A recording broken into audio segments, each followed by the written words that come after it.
Leftists everywhere are losing it over the offer.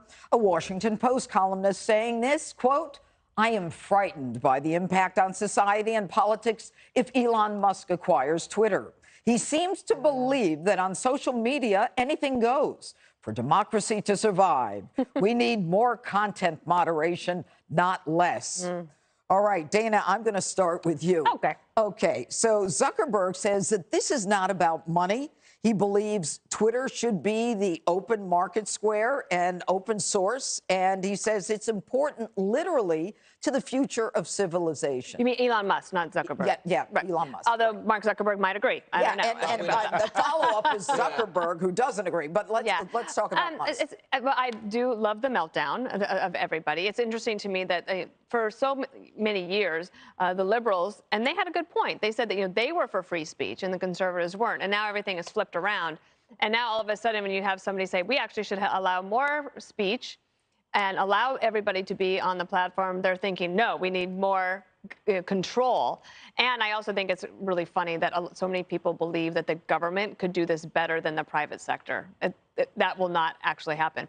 I've never, I guess, this is like the first sort of hostile takeover that I've ever really been interested in and watched very closely. I don't know exactly what's going to happen. I do think it's interesting. I wish we could be a fly on the wall as the employees are meeting, because last week they had to have a day of rest just because Elon Musk might have taken a board seat and he didn't. Yes. So I don't know what the kind of sort of like vacation situation they're going to have after today's meeting.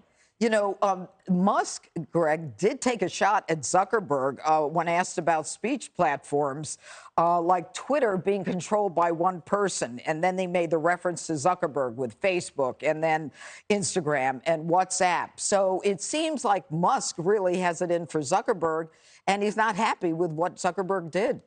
I don't care about that much. I'm interested in this new phrase, content moderation, because it sounds really good. We moderate content here all the time. Makes total sense. Come on. Except when, Geraldo's on, then it just all goes to hell. But it's a euphemism for censorship. Yep, right. And the thing is what scares Max Boot and what scares CNN is the fact that they might have to present the other side to their perspective, and that's twice the work.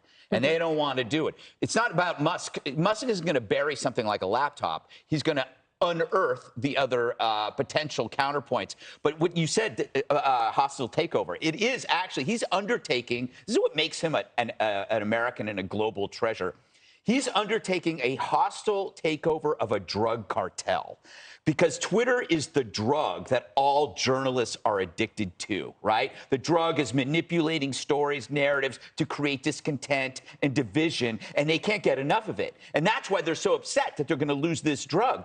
Now might be in charge of the distribution of the narcotic, and you have to wonder, will the press quit the drug because now he's selling it? I don't think so. And this is why the purchase we were talking about the other day is more important than the purchases of Washington Post, or if you were to buy CNN, no one will, or any other news outlet, because Twitter is above that. They're the strings that control the puppets, the journalists, right? Twitter may not be bigger than Facebook or Instagram, but it controls the people you want to control. It controls the media puppetry. He's now possibly the puppet master, and he can decide how to fix things, which I think will be his first thing, is to cancel out the bias by increasing more counter narratives for that. Okay, Brian, the Wall Street Journal says that they are so upset at Twitter that they are weighing a poison pill, which is selling additional shares at a discount so that people can get a bigger percentage of the company. I mean, they really are upset about this. What happened over the weekend between Musk and that board is unbelievable.